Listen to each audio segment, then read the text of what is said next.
3S, con el auspicio de Merck Serono, calidad alemana, prestigio mundial, presentan Calidad de Vida.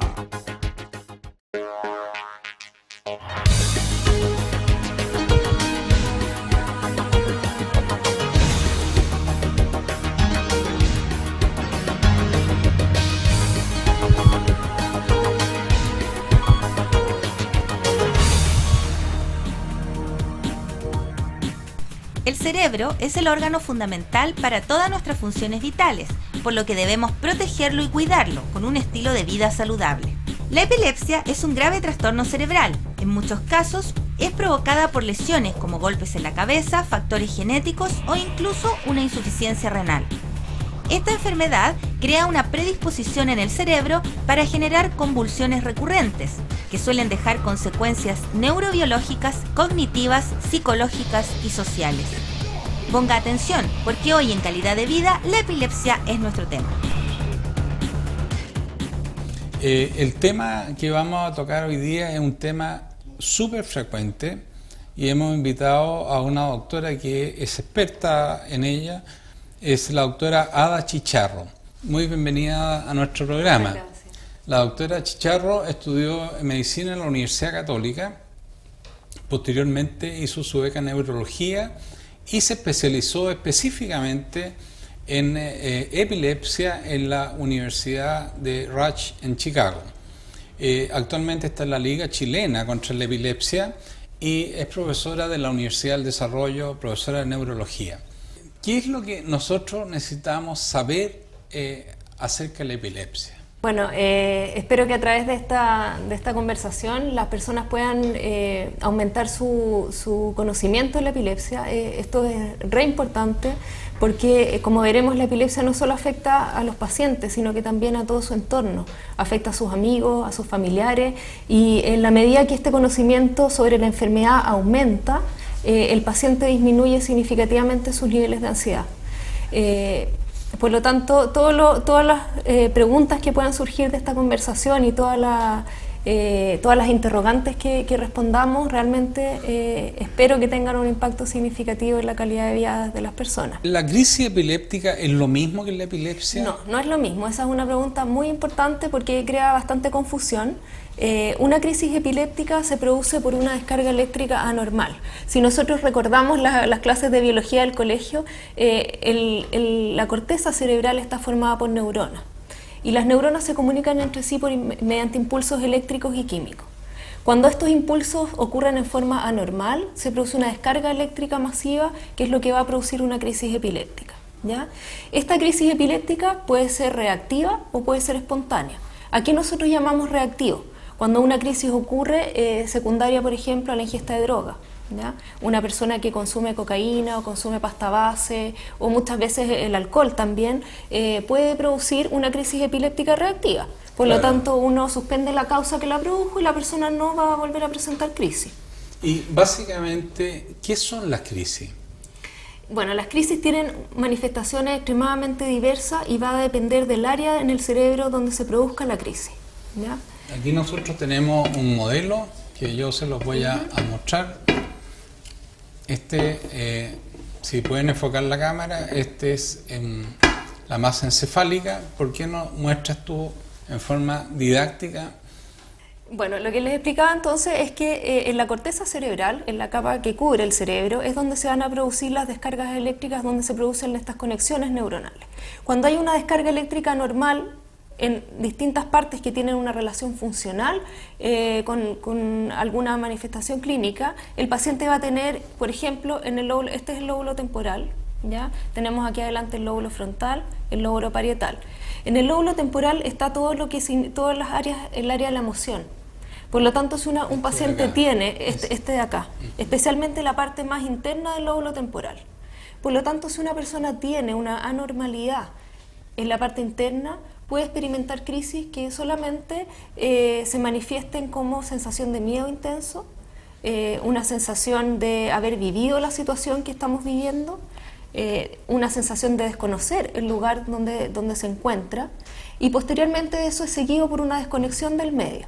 La persona se queda muchas veces con la vista fija, comienza a presentar movimientos automáticos y hay una amnesia del evento. Después no recuerda que pasó, no recuerda nada, ¿ya? Y lo habitual es que trate de seguir con la conversación, pero el que está al frente se da cuenta que algo sucedió y al preguntarle al paciente él dice no sé qué pasó, no recuerda nada. ¿Ya? Ahora, si esta descarga comienza, por ejemplo, en el área motora, la persona va a tener un movimiento involuntario del lado contralateral del cuerpo. ¿Ya? Es lo que nosotros llamamos crisis parciales clónicas, con movimiento la mano salta. ¿Ya? Lo mismo puede suceder en la pierna o muchas veces también en la cara. Si esta descarga eléctrica es generalizada, la persona va a perder el conocimiento sin darse cuenta previamente, no va a sentir ningún aviso de que la crisis va a venir, que es lo que nosotros llamamos crisis primariamente generalizada.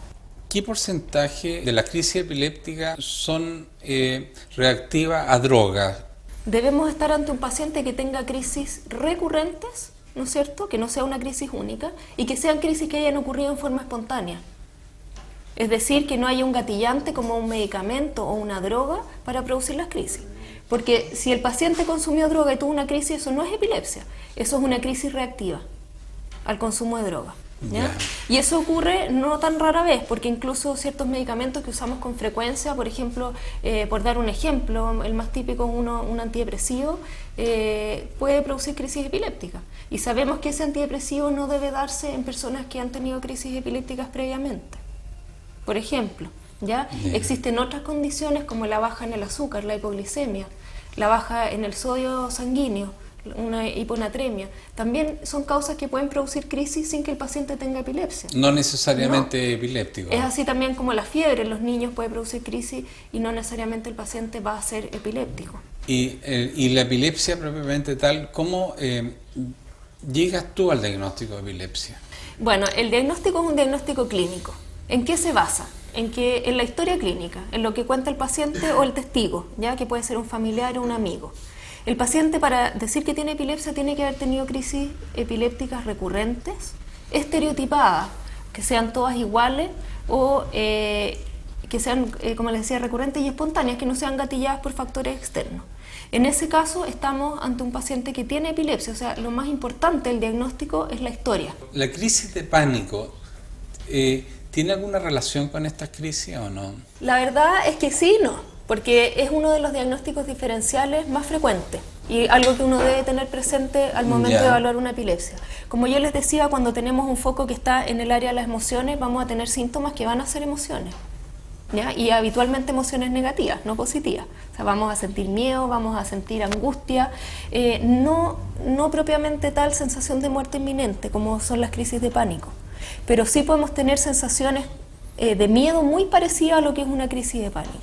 ¿Y cómo se diferencia? Por la evolución, porque las crisis cuando son epilépticas son muy cortitas, son crisis que duran segundos, máximo 1 o 2 minutos. En cambio, las crisis de pánico son más largas, ¿no es cierto?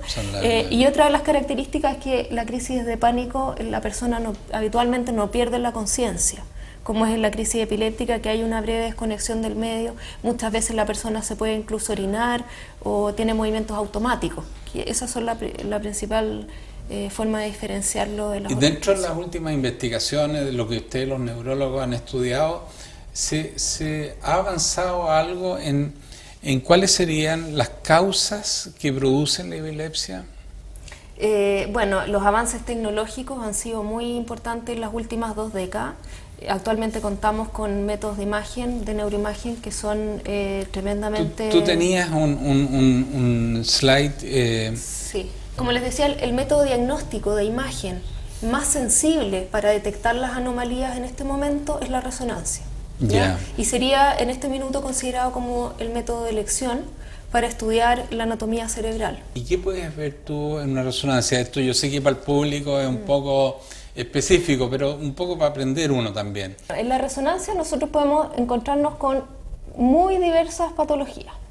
Dentro de ellas, por darles un ejemplo, tumores cerebrales, accidentes vasculares, malformaciones del desarrollo, quistes, y todos ellos pueden producir epilepsia. ¿Ya? O sea, cualquier lesión anatómica del cerebro puede ser la causa de una epilepsia. ¿Y qué otro examen tú habías mostrado otro examen, es un electroencefalograma, ¿no es cierto? ¿Qué te muestra eso? Bueno, para entender un poco cómo funciona el electro, tenemos que recordar que como las neuronas se comunican entre ellas a través de impulsos eléctricos y químicos, estos impulsos originan corrientes eléctricas, ¿ya? Y nosotros podemos detectar estas corrientes eléctricas a través de la ubicación de electrodos en el cuero cabelludo, ¿no es cierto? Y el registro de esa actividad es lo que se denomina electroencefalograma. ¿Y qué es lo que detecta? Sabemos que las personas con epilepsia tienen actividad eléctrica anormal, ¿ya? Y esta anormalidad se puede detectar tanto en el momento de la crisis como durante las crisis, ¿ya? Y lo que nosotros vemos habitualmente son elementos agudos que sobresalen sobre un fondo normal.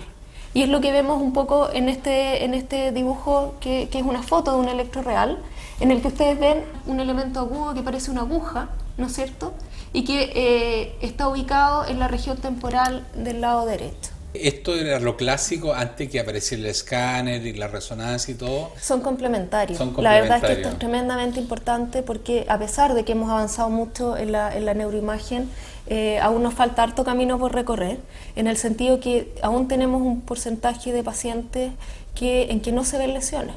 Yeah. Y nosotros hacemos un electro y vemos que tiene actividad focal en un área específica y a pesar de que buscamos la resonancia, la miramos, no le encontramos lesiones. Si uno tenía un traumatismo por un choque o cualquier traumatismo, ¿se puede expresar en los años venideros? Sin ninguna duda. El traumatismo encefalocraniano es una de las causas también más importantes de TEC, sobre todo en nuestro país.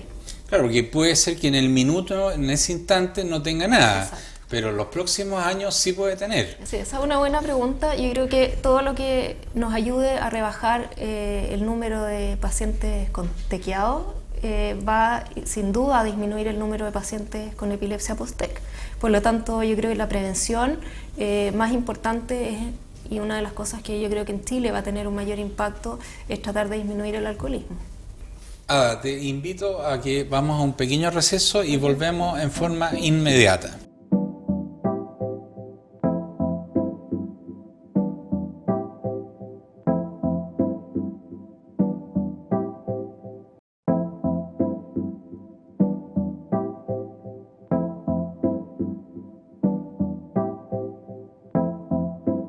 Bueno, de vuelta en la segunda parte de nuestro programa Calidad de Vida con la doctora Ada Chicharro, neuróloga, con quien hemos estado conversando acerca de la epilepsia. Te invito a que puedas responder una pregunta de nuestro público. Doctora, me gustaría saber qué puedo hacer cuando me encuentro con una persona con ataque de epilepsia. Bueno, esa es una pregunta muy relevante porque habitualmente lo que se hace es justamente lo que no se debe hacer, ¿ya? Lo más importante de todo es mantener la calma, evitar que el paciente se golpee. Lo ideal es ponerle, puede ser ropa o algo blandito bajo la cabeza, ponerlo de lado porque en el caso de que el paciente vomite o expulse secreciones, es importante que estas no se vayan al pulmón, que no las aspire. Por lo tanto, ponerlo de lado, evitar que se golpee, soltar todas las prendas apretadas, si tiene lentes sacárselo, soltar el cinturón, soltar la corbata y lejos lo más importante es evitar que los que están alrededor pudieran tratar de introducir algún objeto a la boca, ¿ya? Es muy frecuente que nuestros pacientes nos cuentan que les han introducido billeteras, corbatas, de todo lo habido por haber, tratando de evitar que el paciente se muerda la lengua o se la corte. Y la verdad es que hay que tener claro que la lengua no se corta. Lo que sí sucede no rara vez es que hay mordeduras del costado lateral, sí, claro, que es lo peor que puede pasar. No es algo que se recupera rápidamente y es lo que hace que el paciente expulse un poco de sangre, por eso las personas se asustan. Hay casos que hemos tenido en que padres le han introducido los mismos dedos evitando para tratar de que su hijo no se ahogue. Y eso es sumamente peligroso porque el hijo, sin quererlo, inconscientemente puede morder los dedos y producirle daño al padre, o a la vez la lengua se puede ir hacia atrás y obstruir la vía aérea. Yo sé que es bien relativo, pero una crisis, ¿cuánto rato duran? Bueno, las crisis son como los terremotos, se hacen muy largos para el testigo, ¿ya? Pareciera que hubiera pasado 10 minutos y lo habitual es que dicen las mamás o los padres, los pacientes, es que estuvo 10 minutos convulsionando. Lo habitual es que la crisis dure menos de 2 minutos, ¿ya? Y es importante que el testigo tome el tiempo por reloj. Cuando la crisis dura más de 5 minutos, se hace menos probable que vaya a terminarse por sí misma, que vaya a terminar espontáneamente. Por lo tanto, en ese caso, se debe llamar una ambulancia y el paciente debe ser asistido. Tú estás trabajando en la Liga Chilena contra la Epilepsia. ¿Por qué se formó esta liga? Sí, la verdad es que es una institución en la cual yo me siento orgullosa de trabajar, porque me doy cuenta que es una ayuda muy importante para los pacientes. Ellos reciben apoyo en muchos sentidos, tanto informativos, se les entregan métodos de apoyo, digamos, audiovisuales que ellos valoran tremendamente. Además tienen la posibilidad de ser ayudados con el costo de los medicamentos. Hay medicamentos nuevos, por decirlo, de segunda generación, que son bastante buenos, mejor tolerados que los medicamentos antiguos, que son más baratos, y que los pacientes muchas veces no tienen acceso a estos medicamentos. Y la Liga, a través de programas de apoyo, ha ayudado significativamente a que los pacientes tengan mayor acceso a medicamentos de alto costo, por una parte. Cuando tú me hablas de alto costo, dilo nomás, ¿cuánto sale un tratamiento al mes con un medicamento actual, bueno, de buena calidad? Puede salir más de 100.000 pesos, 100, 200.000 pesos mensuales. Todo depende del paciente, depende de la dosis que requiera, depende si está con un tratamiento asociado o con un tratamiento en monoterapia como única droga. Entonces va a depender de muchos factores, pero puede llegar a costar más de 100, 200.000 pesos. ¿Y los pacientes que tienen epilepsia ven alterado su posibilidad laboral? No debieran verla alterada, pero en la práctica es algo que uno ve y algo que angustia mucho a las personas, porque ellos se sienten un poco dejados de lado por la sociedad, se sienten rechazados, porque cuentan que tienen epilepsia y muchas veces esa es la causa por la cual no los contratan. O sea, esa es una realidad con la que vivimos y a la cual debemos hacer frente. Un paciente que se encuentra bien controlado, que está libre de crisis, debiera ser una vida absolutamente normal. Si tenemos el encéfalo acá y más o menos se detecta en qué punto estaría el foco irritativo que gatilla la crisis epiléptica, ¿no es cierto?, el incendio ¿Cuánto se ha avanzado en la cirugía de esto? Bueno, la verdad es que se ha avanzado mucho, ¿ya? Se ha avanzado bastante. Nosotros en nuestro país estamos, yo diría, varios años atrasados con respecto al extranjero, pero estamos creando programas de desarrollo porque sabemos que es un tema que hay que mejorar. En este minuto yo diría que los pacientes que se están operando son aquellos en que se puede detectar a través de las imágenes una lesión. Son los que tienen la mayor probabilidad de quedar libre de crisis después de la cirugía. Nosotros necesitamos que 3 factores concuerden para poder decirle al paciente que es candidato. Tú tienes una buena posibilidad de que al operarte quedes libre de crisis. La primera es que la lesión esté en un área que si yo la opero el paciente no va a quedar con una hemiplegia, ¿no es cierto?, con una inmovilidad a un lado, o va a quedar sin lenguaje, ¿no es cierto? Tiene que estar en un área que se pueda resecar sin dejar una secuela muy importante. ¿Me explico? Sí. Ya, eso es punto 1. Segundo, el electroencefalograma tiene que mostrarnos que la actividad epiléptica viene de la misma área, ¿no es cierto? Y el paciente tiene que tener síntomas clínicos durante la crisis que concuerden con esa área. O sea, son 3 elementos que deben confluir para que nosotros digamos efectivamente tienes una alta tasa de probabilidad de que al operarte quedes libre de crisis. O sea, voy a tratar de sintetizarlo. A través de las imágenes que tú mostraste del electroencefalograma, uno pudiera decir más o menos dónde está. Exacto. El foco puntual, vamos a pensar que es acá en el área de la vista. En el área occipital. En la occipital. Además le hace una resonancia y la resonancia sale que tiene una lesión, un quiste o un tumorcito, o no necesariamente un cáncer, sino que cualquier cosa, algo benigno. Y ese sería un buen candidato para la cirugía. Y si el paciente nos expresa que cuando él tiene la crisis ve luces, eso más aún concuerda, porque todo nos orienta a que el foco de inicio está en la región occipital y no es una actividad propagada. Pero la pregunta es, ¿qué riesgo tiene para ese paciente que al intervenirlo pierda la función, en este caso la vista? Es que ahí eso es bien relativo, porque va a depender de dónde exactamente está ubicada la visión. la lesión, porque si está justamente en el área visual tiene un riesgo moderado o alto. Por eso que hay que pesar los pros y los contras de cada cosa. ¿Y en Chile se ha iniciado esta cirugía de la epilepsia o aún no se ha iniciado? Sí, en Chile se ha iniciado y los pacientes en los cuales se ha realizado han andado muy bien. Sin embargo, necesitamos aumentar el número de pacientes que tengan acceso a esta cirugía, porque ese es el principal problema que tenemos hoy en día. ¿Y la cirugía es una cirugía estereotáxica o es una cirugía a cráneo abierto? No, es una cirugía a cráneo abierto. A cráneo abierto. ¿Qué puede esperar una persona, un niño que ha tenido una epilepsia? ¿Cuáles son las estrategias a futuro para esos papás que nos están escuchando en este minuto, ¿no es cierto?, con ese niño que tuvo la crisis epiléptica? Sí, lo más importante en esto es recordar que la epilepsia no es la epilepsia, sino que son las epilepsias, ¿ya? Cada epilepsia tiene un pronóstico y un tratamiento distinto. Y cuando me refiero a pronóstico, me refiero a qué es lo que va a pasar en el futuro con este paciente, si va a requerir o no mantener el tratamiento por toda la vida o lo puede suspender. Y esto va a depender básicamente de cuál es la causa de la epilepsia. Si yo tengo un niño que tiene una lesión cerebral, ¿no es cierto?, y que esta es la causa de su epilepsia, es poco probable que en el futuro, al retirar los medicamentos, el niño vaya a quedar libre de crisis. Sin embargo, sabemos que hay otras epilepsias en que las resonancias son normales y en que se presume una etiología, una causa genética, en que el niño va a tener crisis por 2 o 3 años y posteriormente se va a sanar. Se va a sanar. ¿Ya? Yo conozco casos.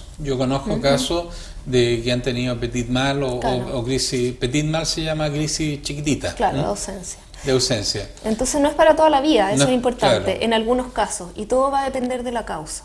Y entrándonos un poco en la parte que nos toca vivir hoy día, que es la parte de droga, ¿cómo actúa, ponte tú, la cocaína o el alcohol, la anfetamina, ¿no es cierto?, todos estos medicamentos, una persona que no ha sido hasta el momento epiléptica, porque asumimos que la persona que sabe que es epiléptica no va a tomar, no va a consumir ninguna de estas cosas. Bueno, eso no siempre es así, ojalá lo fuera, pero ojalá no siempre es así. No siempre es así. Ya, pero supongamos que la persona debuta con esta droga. ¿Cómo actúa la cocaína en desencadenar la crisis epiléptica? Sí, bueno, la cocaína se produce una descarga, actúa y el efecto que el paciente busca de la cocaína es el sentirse bien, el sentirse energético. Y eso lo hace la cocaína a través de la neurotransmisión neuronal. O sea, está actuando en los mismos mecanismos que son los que gatillan las crisis epilépticas. Y si pensamos en el alcohol es uno, yo diría, lejos el factor que más produce crisis reactiva en nuestro país. ¿Y por qué? Porque las personas que consumen diariamente alcohol se hacen adictos al alcohol, ¿no es cierto? Y al suspender, es curioso, porque la crisis no ocurre habitualmente durante la ingesta de alcohol, sino que al suspender la ingesta. Porque el alcohol actúa sobre los mismos receptores que actúa uno de los antiepilépticos más usados, que son las benzodiazepinas. Yeah. Y al suspender la ingesta de alcohol es cuando, alrededor de las 6-8 horas, cuando los pacientes tienen crisis. Y vuelven a beber alcohol y las crisis se pasan. Dejan de beber alcohol y las crisis se vuelven a presentar. No vaya a entender el público que el tratamiento es una crisis del alcohol, por favor, que no. Bueno, como tú ves, hay que prevenir el alcoholismo. Sí, eso, exactamente. Ese es el tema. Y de este modo nos queremos despedir. Ada, 1.000.000 de gracias por colaborar con esta Fundación Educacional Médica. Y a nuestro público los esperamos la próxima semana, siempre los días martes a las 10 de la noche. Que tengan muy buena semana y muchas gracias de nuevo. Muchas gracias.